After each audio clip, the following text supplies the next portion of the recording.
Thank you. So great to be here in Minsk. Как дела? Minsk. Хорошо? Okay, давай.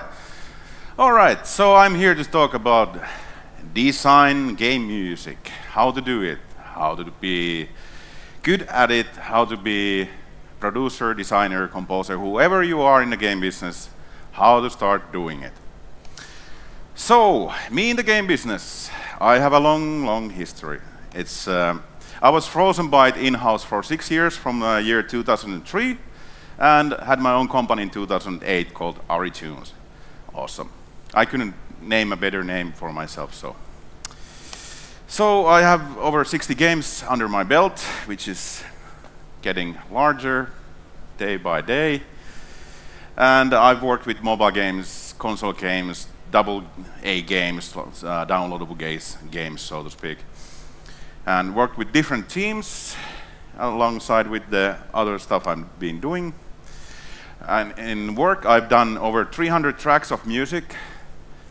I think that's under, well, it should be over 14 hours of music. I'm sure it's much more, but I've lost count recently. And I was a sound designer. I started as an in-house music and audio director at Frozen Byte. And I actually changed mostly to game music composing and music composing like 3 years ago. So because I didn't have time anymore to do everything by myself. So basically, Outland with Housemarque games, published by Ubisoft, and it was on Xbox 360, PS3, PC, Steam. So that was the last game I made all by myself. All music, all sounds, too much. So, some highlights. Maybe you recognize some games here.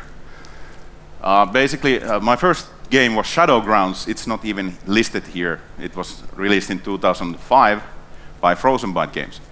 So I actually made Superstars HD on a PlayStation 3, and it was the first really successful downloadable games back in the ages. And I was still inside Frozen Byte when I started doing outsourcing for the game. I did music and sounds for it. And with the Trine, I was also in-house with the Frozen Byte. But then I decided that, okay, if Frozen Byte needs to outsource me to other companies, I might as well start my own company. Then I got nice projects. My first customer was Remedy Games. We did sound design for Alan Wake, and that's so long time ago. But of course, there was Angry Birds at some point, Trine 2, of course, and lots of other games like Dead Nation that got really great reviews on sound design, music as well. And Resogun, are you more like mobile or console gamers? Just, you know, who's console gamer? Yes, good. I don't, mobiles are fine, don't get me wrong, but still there's so much more to do as an audio and music guy in the console side. Anyway, my latest game was Nex Machina, and I worked with The Walking Dead, Our World, the augmented reality game. So here's my latest. So important music. So I'm sure quite a lot of you remembers when you were a kid. Like for me, it was like Monkey Island games and all the adventure games, Fallout 1 and 2. Lots of games that I remember the game by just by the music. And now when I hear the music in the live orchestra playing those, I'm like, yes, Monkey Island theme, I know this. But the kind of the game industry is that music is the one of the most and prime source for emotions and feelings, what you remember from the game. And also, when you're playing the game, the music is the most important way to convey memories and feelings, of course. And because in games, even though voice actors are awesome, we still don't have like really great characters like animations and stuff like that that people usually notice in movies. That's why music is so goddamn important. That also the brand, like, well, I'm sure, who doesn't know Angry Birds? No, nobody? Damn. Well, Angry Birds really did like a huge job of like reusing the theme. I remember doing 2 years from the start of Angry Birds, all the sounds and music. Now, when I'm doing the 10th version of the Angry Birds theme, god damn. But yeah, it was effective, and it was based on the first music I composed to the game. So yeah, so lasting experience is what I'm talking about here. So also for the marketing guys, when you're doing trailers, you're ordering some awesome media from somewhere. Also the music comes in a really nice way there. Also people doing like covers on YouTube, and of course live orchestras doing versions. It's really important. Let's start with the presentation. We'll invent something. So let's get back to this. So how to start designing music for games? So when the first time somebody comes to me and asks, so yo Pulkkinen, you're so awesome and handsome, and so we would like to work with you. I'm like, so what's the scope? Is it a mobile game, console game, AA? How much work do they want from me? And what's the scope of the game? And what's the gameplay? Target platforms. If it's a multi-platform game, it doesn't change much about what I do, but it does. Like if it's a mobile game, it's usually like main theme, couple in-game ambient tracks or cues for wins and losses and stuff like that. If it's a premium mobile game, it could have like at least like 30 minutes of music. I don't know mobile games that have much more than half an hour of music, but there is some. So after that, it's like, so what is the art behind this game? What's the mood and tone? And there can be so many different kind of moods. And if you're trying to do like comedy game, and what kind of music there is? Should the music be super wacky and funny, or should it be like more seriously composed, but like funny at the same time? Not like annoying, like Angry Birds. Angry Birds is not that annoying, but I think you should, some people think it's annoying. And also detailed story elements. This is about, when I think about the game, it's about, do I compose to the world itself, like in Trine series, where you have like this massively beautiful background settings, and every mission and map has some kind of background story? Or do I have a game where I have like strong main characters, and story elements come from the characters themselves? Or is it some kind of indie game where you just need to do like awesome synthwave? It always like depends on the story behind the game. And there's also like trailers versus in-game. Sometimes, well, quite usually, when you're doing trailers for the game, the music is different. You can use licensed music, but I would recommend like talking with the composer what kind of music would be good to license, what fits the overall theme of the melodies and music you have already done for the game. Or you can do it like super custom, that the trailer music can be different than the in-game stuff, but how to create it in a way that if it's like electro music or rock music, how to fit that new concept to fit with the stuff you already made and that's played in-game. And also reference materials. These are important for to me and whoever designs the game, producers, to understand basically 70% of the way we are trying to achieve. And you can do the playlist document to help you with that. And it's not meant to be as a Bible. It's meant to be this kind of overally that direction kind of way. And of course, you need to define what details of the references are important. I have a story about one game project I was working with, and this main theme I was trying to work. It was like, okay, we decided, okay, this main theme here, this reference music, this is super close to the atmosphere and stuff that we would like to have. All right, then like, all right, I start working with it, and I got my first demo, 2 minutes of the track, and then we are like, oh, that's not kind of what we meant. We meant like, could you like do the tempo the same, but make it more darker? And I'm like, oh, this could have been avoided beforehand. I started. So you might even have a song that has one part that feels right, that needs to be in the document where the reference list is. So it's a normal asset list where you have like, okay, this is the overall like Spotify playlist reference, and this is like the document that says why this individual tracks are in the music reference document. What parts of these tracks are important to understand. Like I said, it shows the road, but not the destination. One story I heard from Alex, who's sitting here behind me, above me. So, like, think about creating trailer music.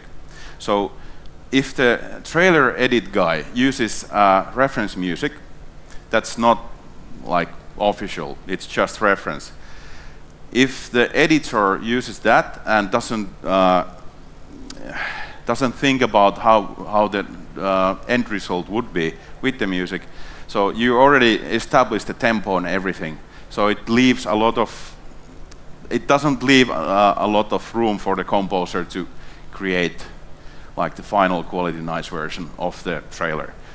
So that's why, you know, when creating custom trailers or something like that, you always have like direct communications with the composer, so you won't have that kind of situations where you have already spent a lot of budget to trailer and, you know, limited options to do good music for the trailer. So, asset list is a Bible. I'm sure, who doesn't know what is asset list?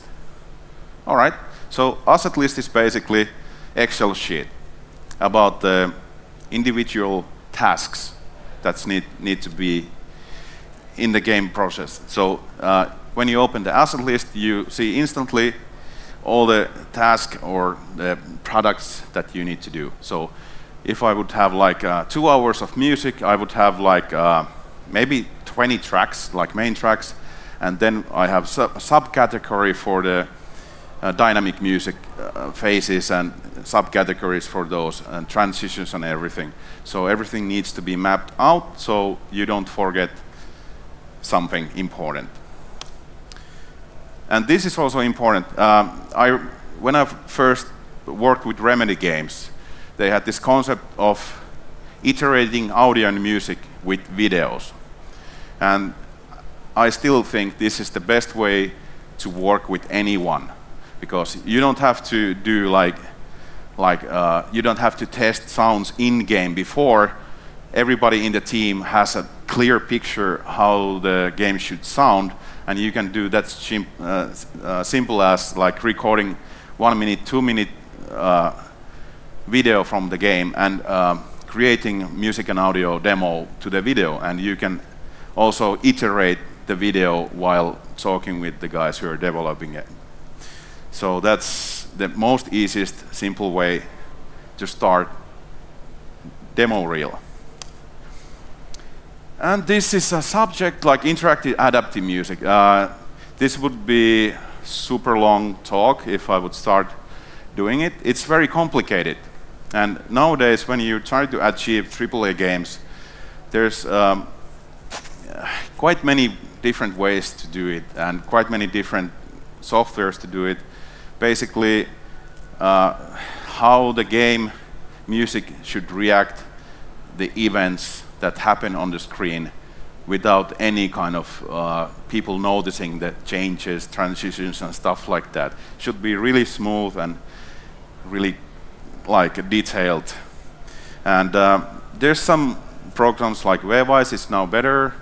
And Fmod, I don't know how good that is now. Is it good? No. Okay. Sorry, is there anybody from Fmod here? Sorry, guys. Anyway, there's this program called Elias. It's also one of the plugins for Wise and Fmod, and it's a program created for doing adaptive stuff. And basically, how it works, that game sends code to the software. It tells how the program in the phase works, how the transitions works, how to add different kind of details, layers, whatever. Also, this is very important, like choosing instrumentation. I'm working now on one project where I have basically a limit to use one organic instrument per track. Everything else needs to be synthetic. And this is due to the game design, overall atmosphere and stuff like that. But you can do different adaptations with the music, like same theme can be done in so many ways. Like, well, in Angry Birds you probably heard it. They've done like hundreds of versions of the theme. They feel the same, but they always have different mood and tone. And of course, the important is to, if you have publishers, nice yell. I said publishers and somebody starts screaming. I have the same feeling. But basically, for the money guys, suit guys, the guys who don't know anything about the game or music, music is still like here in their priorities, but you should have like this maximum 3 lines of 3 phrases of what the music should be, what kind of music it should be. It's good way to even with the team that do not work all week, all day with the music guys, so they know what's going on. And single or cooperative work. So basically, single work I can do, let's say, a mobile game all by myself, all music, all audio. The bigger the project goes, then we go to AAA, and I need to start thinking of how can I put some work to other people. Does the game company themselves have a guy who can do interactive stuff, example? Do I need to do the master mix myself? Who does the adaptations for orchestra? Who plays the music? All that kind of things that cost additional costs. If it's just one guy, it's like not gonna work. Just saying. Too much work for one guy is too much. I really wish this would work. Let's try again. So I was making Nex Machina, and nowadays just making music is not enough. You need to have bonus content.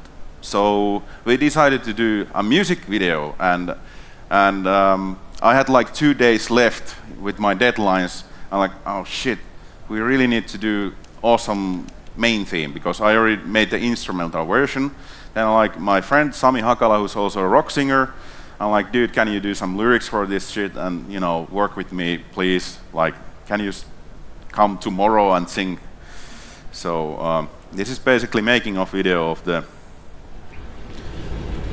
music stuff. I need to compose an awesome 80s theme song, like Last Survivor. I want to do better one. So that's for the credits, right? Yeah.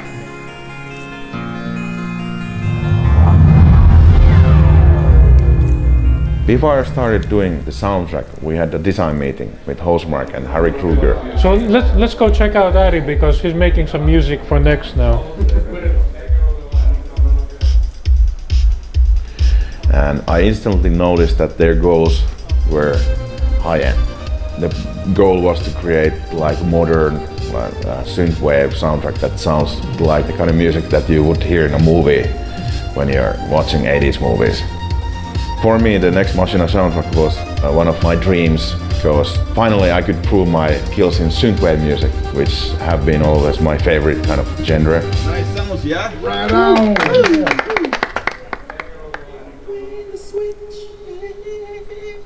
Let's do a second run, you know, just in case. Actually, this is like take 22nd or something like that. Or third. Take last. Take last. Again. Just for the kicks, fade through the blitz. Everybody's gone away now, and they still won't let me save you. They still won't let me save you. They still won't let me save you. You're doing fine. Yeah, I need a break and catering. Yes. Do we need anything for the beginning? Because I was thinking there could be like the humming and the voice introduction in the beginning. You know what they say about hummers, right? Yeah, no, I don't want to know. Yeah. As long as you guys are feeling it right, it's much better now than when I last heard it. So I think we're good. I think we're done. So basically we had the last week of development before the deadlines. Let's do a main theme. And of course we had time to do the music video later, but we needed to do the music and all the lyrics, all the stuff. So we made it happen with a shoestring budget. Basically, I was working free, everybody here was working free, because we were all like, we wanted to do something super special, and budget was like 2-3 months ago it was done already, so, but still. The schedules for the Nex Machina Soundtrack were really tight. We only had like 5 months to finalize the soundtrack, which had almost like over 20 songs. But luckily I found Pulkkinen, who helped with the soundtrack. He did 4 tracks, and of course Harry Kruger made the end boss music. I'm mixing the Harry song tonight because it's the last song that the game is gonna get. You know when you're having a passion project, is when your lead designer wants to do an end boss music. Anyway, I got him all the instrumentation, and he's pretty good at music actually. So I wanted to help him to do the final hidden bonus boss music. And this is the last evening actually before the mastering of the soundtrack. So Harry sent me all the files today, just like 30 minutes ago. And this is Monday,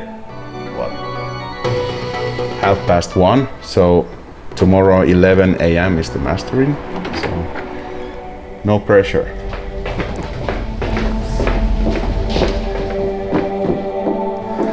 So funny fact is that this guy Henka here has done Nokia tune.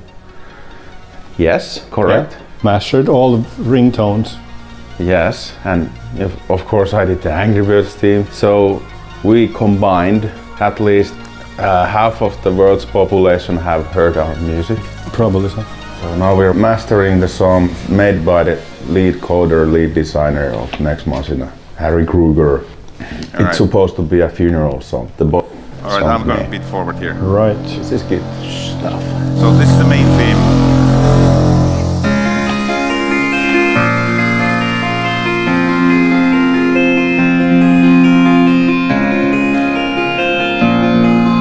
Music video, maybe. Let's do it. Yeah, why not? 80s clothes with the whole team and a couple nice girls there also. Some guy dressed up in leather, motorcycle.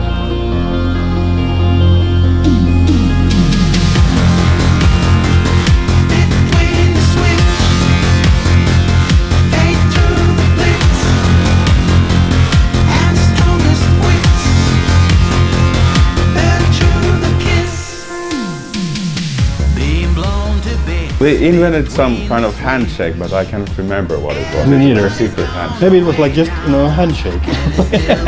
Let me save you. Just for the kicks, fade through the The video team was working on the documentary name of the game about the project. It's coming out to the movie theater, by the way, end of this year. So these guys helped us to do the documentary and also the music video.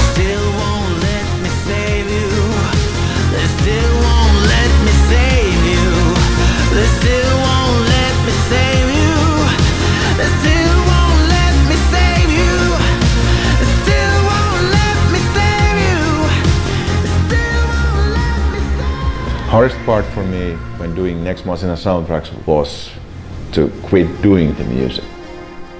But as you can see, we had like extra effort, go bigger. And I think for any game would be nice to have something, you know, how can you make your music brand even bigger? How can you, with even a little effort, like create an extra music or something like that? Bonus tracks are always nice. I remember when I started doing soundtracks, and usually Steam wanted to put the soundtrack as a bonus material, like downloadable soundtrack. Ooh yeah. But then we had like our own product, like soundtrack as itself, which we were selling. And one time we didn't have any bonus material on the soundtrack, and people were like, oh, why we need to pay more music about the soundtrack if we get it free from the Steam bonus sales? So the solution was at least 1 or 2 bonus tracks in the official soundtrack. Yay, easy solution. Nobody complained after that. And publish the soundtrack anywhere.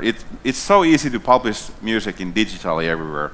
And there's still publishers, I don't name anyone, but who don't put the music anywhere. Just in the game, and that's it. That's the worst thing that you can do. Even though there might be contracts where even the composer don't get anything after the game sales. Okay, that stuff is getting behind nowadays.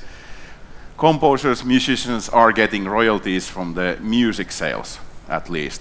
Like 50-50 or something like that, but at least like 30%, that's like minimum. But of course, playing live is always a good option. If your game becomes popular, please do an orchestral version of it, or have some orchestra that makes an adaptation for it. It's not that expensive. And if the game is popular, you know, people want to play it, people want to come to hear it. Also, lyrics and music video, that's, you know, I always had this, like the movie called Titanic. My heart will go on. You know, I cannot sing it.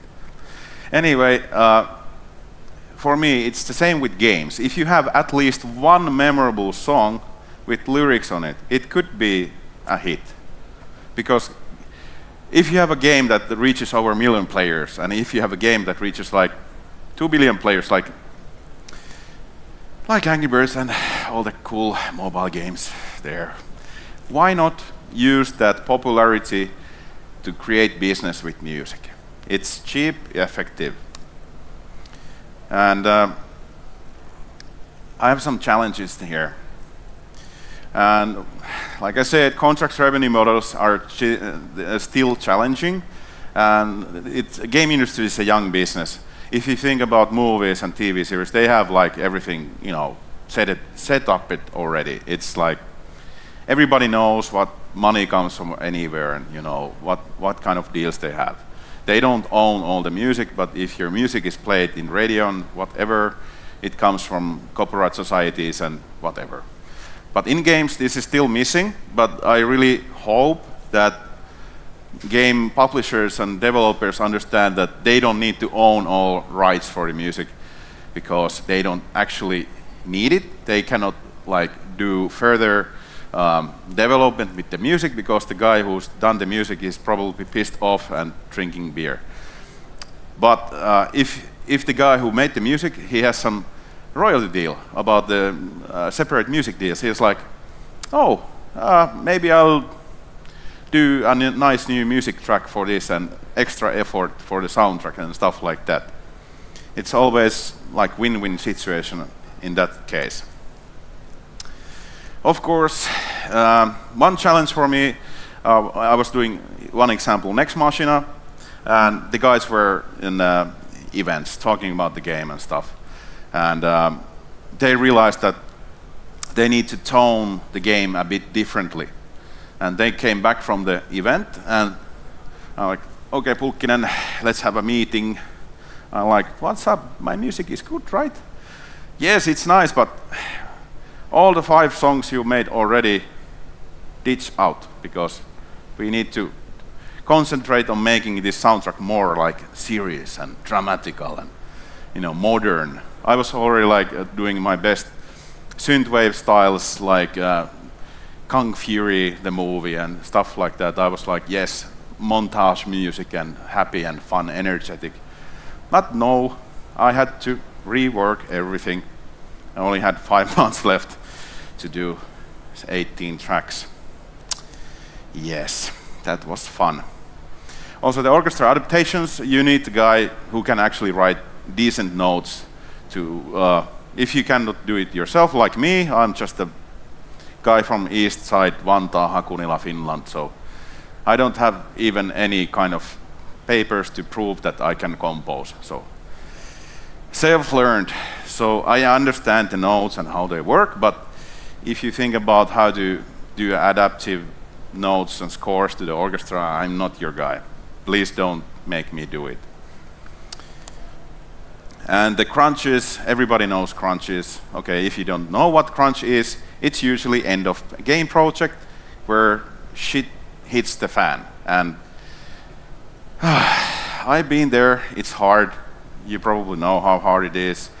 You say goodbye to your family, you say goodbye to girlfriend, boyfriends, and you're like drinking beer and Red Bull all the time and trying to achieve as much as you can in 2 weeks and sleep 2 hours. Hopefully you don't have to do that too much, because it's really not the case. But I would say if it's a passion project and you really think that your final input will improve it like 1,000 ways, and you're like, yes, let's do it. But you need to say about the crunch, possible crunch, to your family, and they need to know if you're going to be away all the time. And also master mix in the game. Even though you have made great soundtrack, you have a great soundtrack in game, works perfectly, sometimes the music is balanced too quiet or too loud. That's really important to remember. And when I was doing both sounds and music, it was so easy to just balance it myself. But usually in AAA games, well, always you have like usually big audio teams, audio directors, and then when you're doing final mix for the game, audio director and the main composer needs to sit down, play the game, all levels, everything, to make sure the balance is right. Of course, there's options to put the music off in games. I don't, that's horrible, but it still is.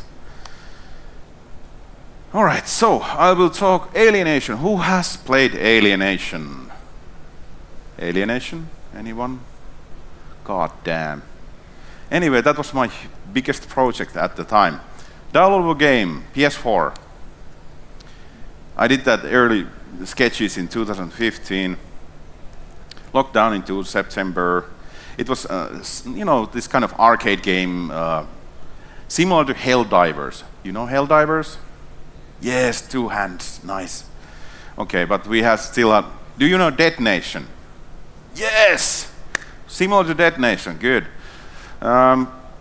So, I wanted to do like this adaptive stuff, and we have like 3 dynamic settings, which was like decided by the code. When you have more aliens on screen, the music gets higher, like more action. Then you have like super action, the music comes to the final stage. Like I had this super simple system that I composed like 3 different tracks that that were transitioned like flawlessly. But that was like super easy way to make dynamic music, but it worked. It had 1 hour 40 minutes of original music.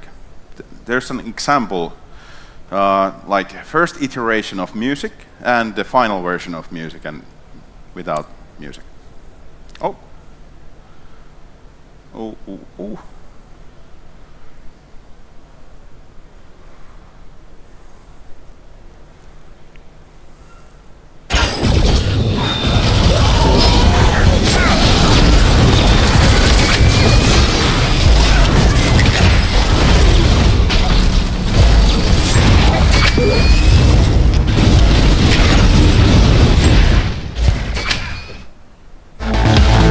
Adaptive Digital Lab. Sounds like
you see, I did the both tracks there to the same concept, that totally different in mood and tone.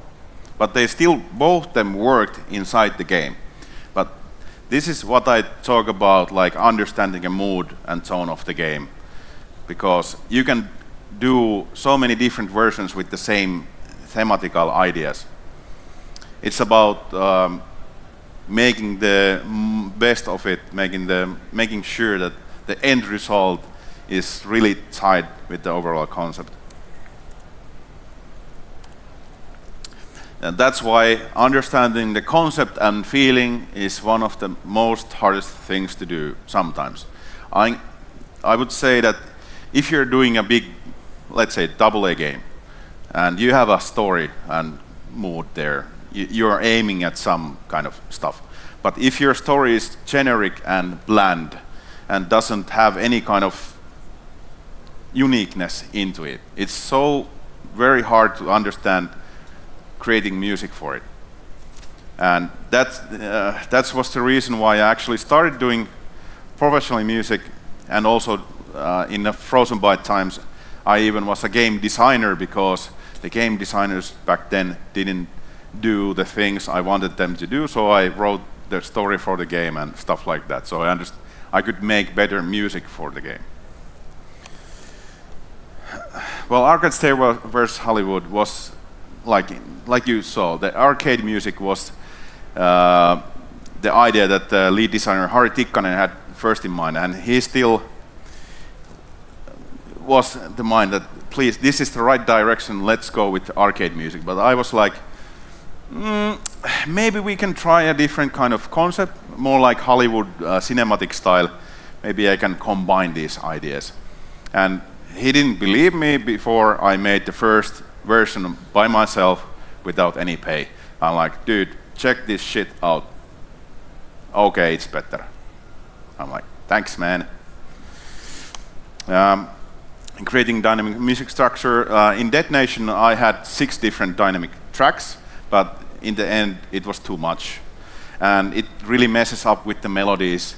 But luckily, Dead Nation was that kind of game that didn't have so many melodies, and more like ambient and more like drums in the end and stuff like that. But I created all the tracks in Alienation in a way that you had a melody there that was going on. And with 6 different adaptations, it would have been too much. And of course, asset expansion, end of the project, crunches, nice. And Nex Machina, totally different in concept and tone. It was supposed to be this huge arcade comeback, and it was nominated and won many awards. But the music style was like, it fits the game, and you can listen to the soundtrack in a bar, in a club, in a radio.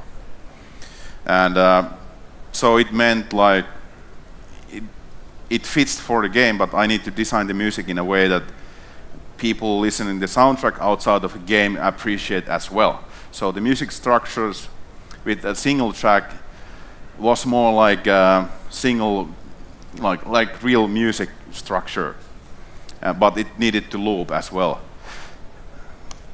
And 18 full right tracks and synthwave. Do you know synthwave? Yes, synthwave is awesome. But the problem was I needed to fit the synthwave genre to the game design. So inside synthwave, there's a lot of different genres as well. So what did I find out? I really didn't find any good reference music, because what I'm supposed to do is like more energetic and not like party music, but like I have the energy without like being in a party mode. So took a long time to even just design the sounds with synthesizers. I actually used Suland 1. I didn't use much, hardware, just saying. And there was the design of the soundtrack. So here's an example from the Nex Machina. So you have the first track in what did I wanted to do, like montage music, 80s, like cool, but they're like, no, do more dark stuff. I wonder why it's always so dark with Housemarque.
I really wanted to do like super epic boss music with this game like this.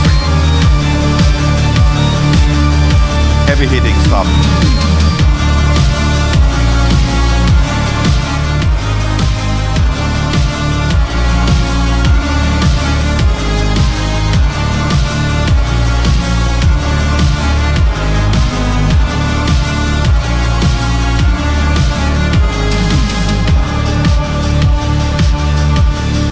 But you can hear the difference between. Thank you.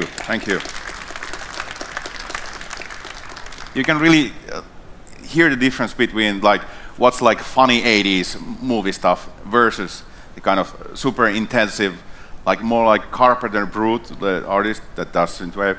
That was actually one of my biggest influencers, trying to understand the way I'm supposed to do Nex Machina. You know, I tried to get like the stars involved. Like, we sent emails to Perturbator and Carpenter Brute and all the other cool guys, and they're like, "I'm not cool enough," or "the game is not cool enough."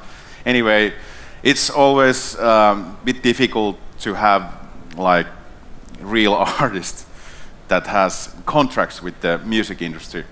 They have publishers and different deals, and it's not that easy to settle it without huge amount of cash. But we tried, we really tried. Then I'm like, oh shit, I need to do the soundtrack all by myself. And I realized that I didn't have time for it. So I'm like asking in Finland, hey guys, who are doing synthwave music? And I found like 8 guys who want, yes, can you do a demo? So 8 guys sent me a demo of synthwave music, and only one of those, Pulkkinen, who made 4 tracks for Nex Machina, awesome guy. He really understood the concept, and he was also the kind of composer that does like multi-genre stuff, so orchestral and stuff like that. But I sent all of my synth presets to him, all of the like percussion elements that I used, so the music he did would be like in line with my own ideas. So he did really great. Of course, I think Nex Machina, oh man, that was one of the worst crunches ever. I can't remember anything from that time. And me in the video, as you can saw, I was in the mastering the Nex Machina. I was like very tired.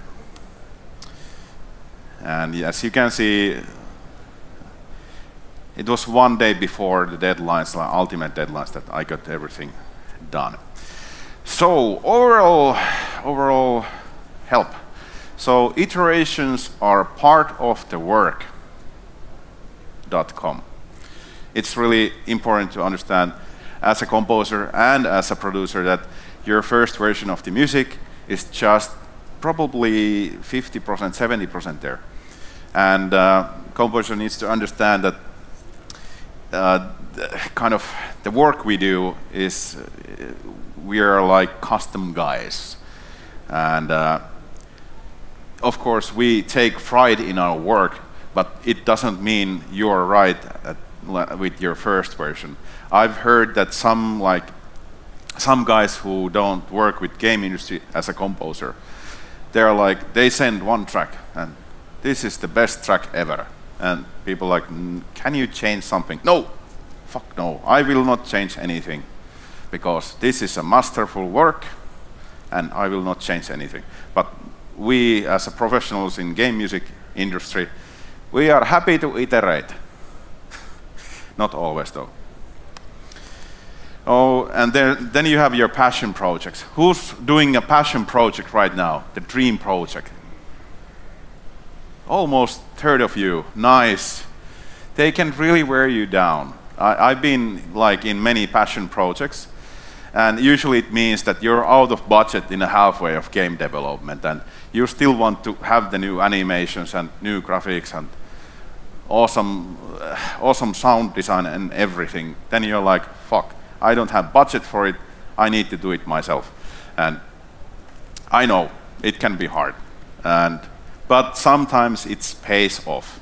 And I wouldn't say that don't you do it, because you need to do those projects to understand what it means to create something wonderful, something awesome that hopefully people will also buy. But that's not always the case. But still, you learn a lot from those.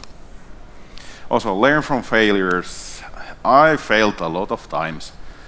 Mostly I've succeeded though. But all the failures I've had, it's been like, okay, I know the aspects why something failed. It's like not usually something to do with me, but let's say sometimes some projects I didn't take the possibility of longer crunch. So I worked with one project like 2 months more than was anticipated, because I had signed the contract and didn't get any more money off that, even though should be like that. But you need to be careful and see the future. You need to learn and see how the other people are working and are they on time and what's going on. Also, contracts important. If I get the contract that I get royalties from soundtrack deals, and also I get paid to do the music in my time, I'm fine with it. I don't think badly of anything. But I've also done lots of projects where the publisher owns everything.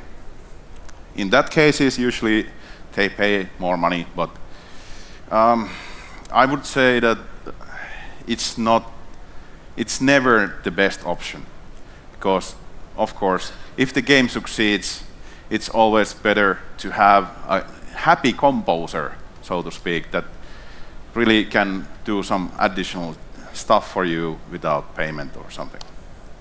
Also, this is overall information, support team. And basically you have the time when you feel like, I want to be a truck driver, fuck game industry. I've had that many times.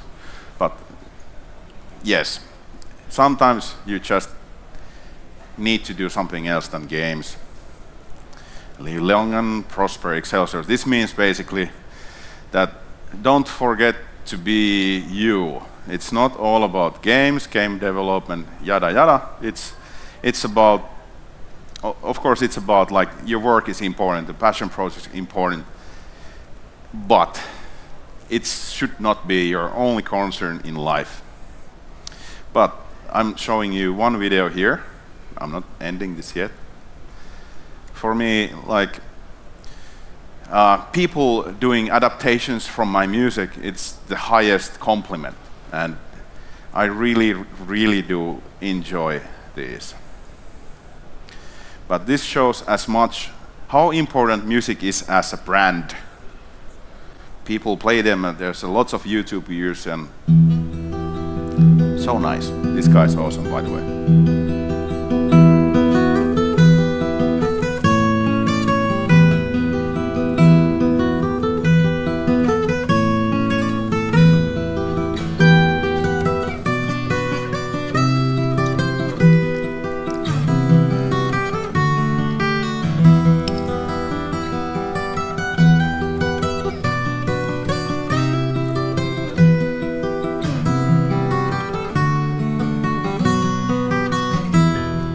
first time I heard this guy, I was like Googling my name. Then I found this guy, I was like, played this all in a loop like 3 hours. Yes.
And you know this. I had to troll you.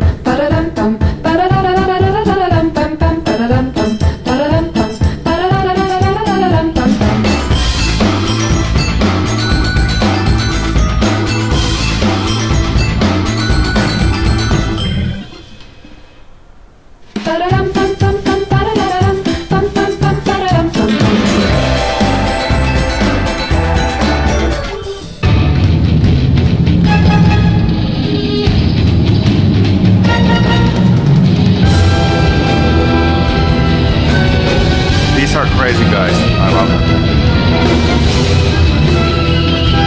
If I remember correctly, one of those guys were so drunk after like any solo, he's like, oh, broke his cello.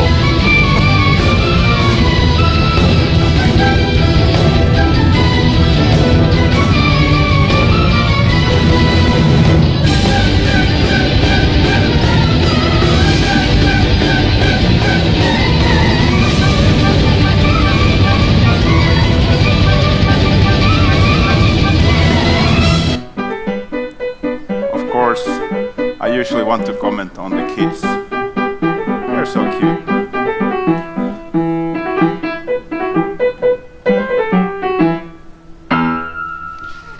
Yes.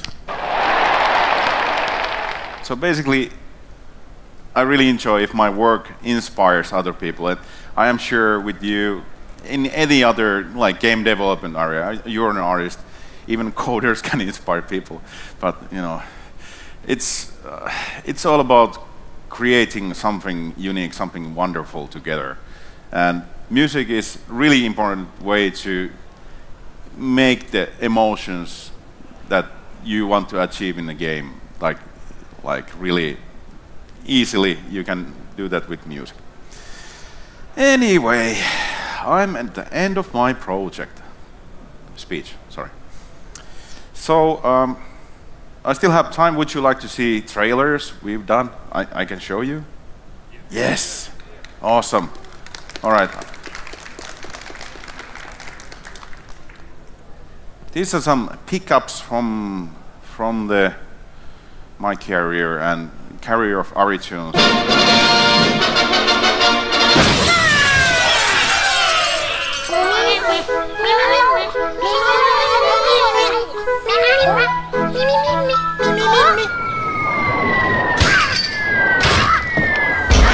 I like to do voice acting. It's fun.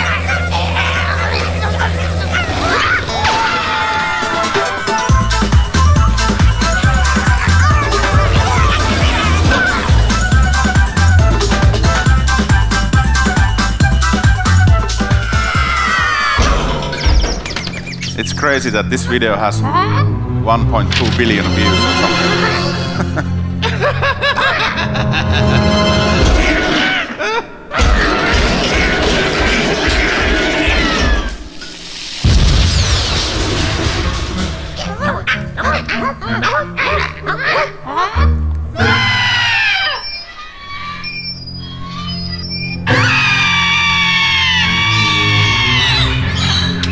At this point, I did all music and audio. Now I don't. Audio, cannot do that anymore. Only voice acting.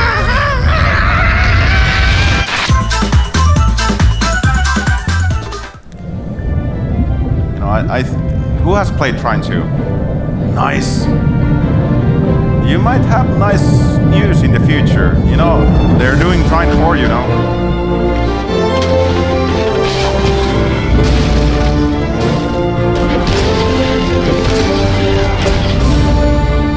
This was also the first time I had actual live orchestra to work with. You know, we did only main theme and the end was music, but still the first time I got actually an orchestra working.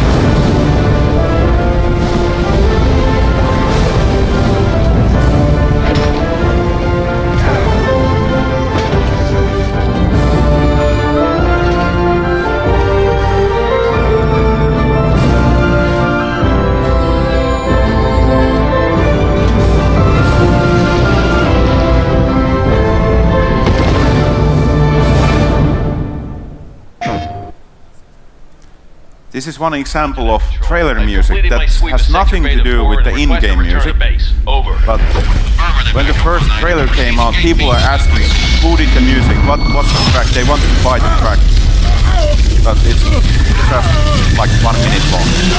I did it for this trailer only.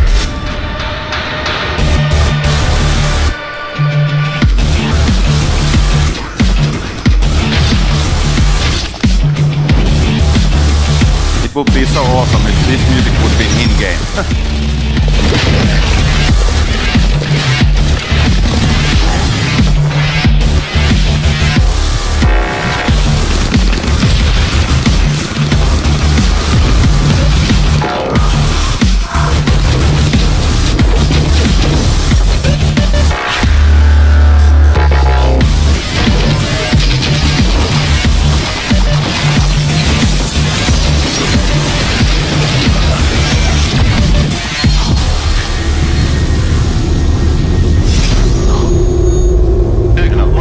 Alex sitting here did the sounds, by the way. He's awesome.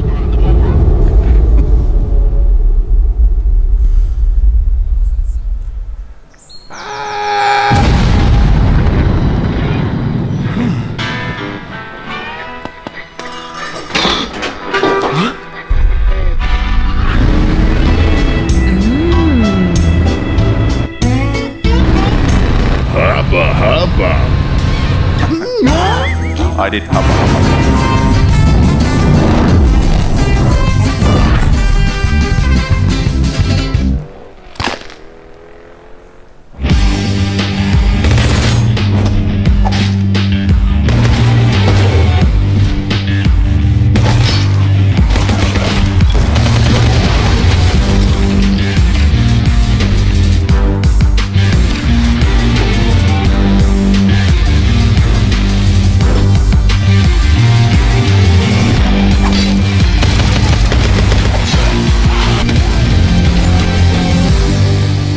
Because they wanted like West Coast rap background.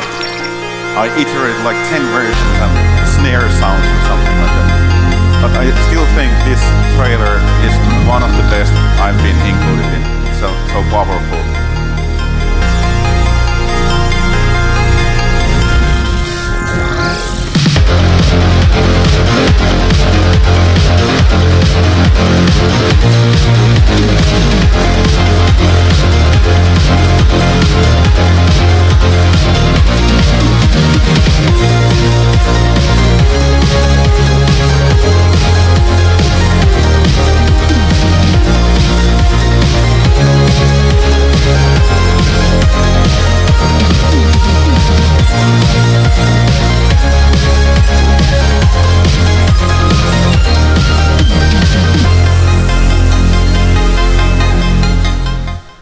Yes, you know, that was it.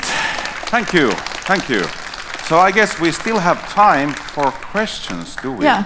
Yes. We have a little time for questions. Come over there, yeah, for the micro. If you have also questions, you can just go there to stand in the queue so we don't lose time. Yes, we don't want to do that. Hi. Thank you a lot for your presentation. Oh, yes. Yeah, I'm here. First of all, I should say that the last trailer was bloody awesome. Thanks. So I have a couple of questions. What do you usually start with? So you sit down for the project, you know the mood, you know the setting, you know everything. What is your first note? What is your first beat? Well, depends on the genre of the music, but if it's like electronic stuff like that, you know, the trailer music there was supposed to be only like 1.5 minutes long, but it's not even in the game, but because you know people watching the trailer they wanted it, and I made the track. But it's usually like I start with like melodies and tones, and if it's electronic music, I usually I do the beat first. I create the beats and stuff like that. Then I start adding instruments. Or sometimes I start in Cubase just composing, and I have some you know preset drums there that give me an idea how it will sound.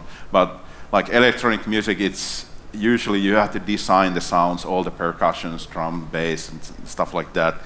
It's all about the end product, but you know. I usually sometimes use, you know, Big Fish Audio and some, you know, places like those. They sell like preset loops and stuff like that. So sometimes I do demos using preset loops to like create demo in a day, so to speak. So it really helps with the development.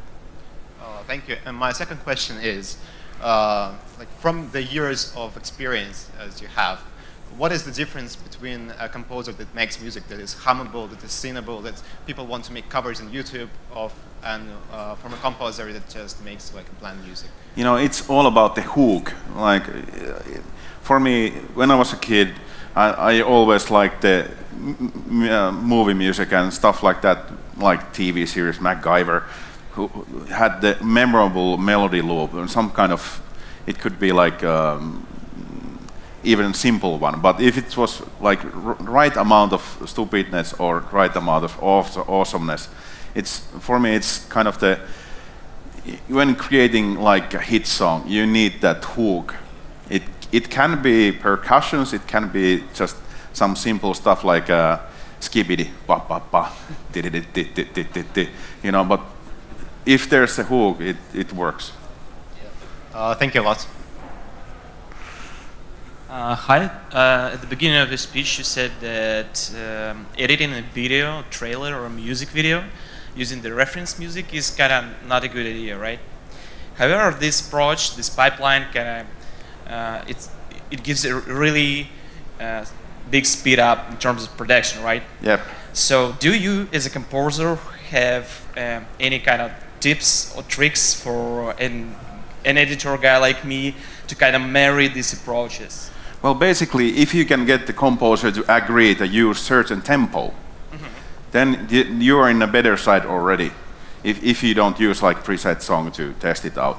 Of course, there are like in trailer music you need to do little cuts in there, but if you watch some trailers together, like you're feeling it. Okay, we have like three trailers here.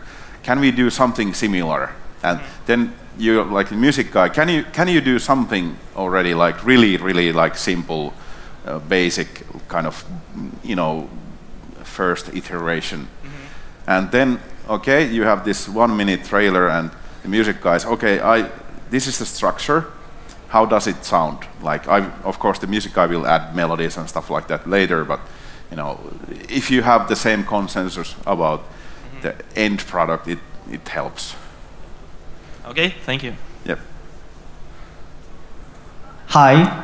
Oh, it's loud. Okay. Yes. So I'm very sorry, but I have to interrupt because we have to move a translation to the interview. So I think that's the end of the Q&A session. But you can ask questions afterwards. Find him in the corner. Sure. Yeah, I have Finnish black vodka with me. So can we use this place, by the way? We need to go. I don't know. Yeah, I think you can. Yeah. I think that in case you won't be able, there will come some guy and push you out. All right. So. Okay. So thank you very much. All right. Thank you.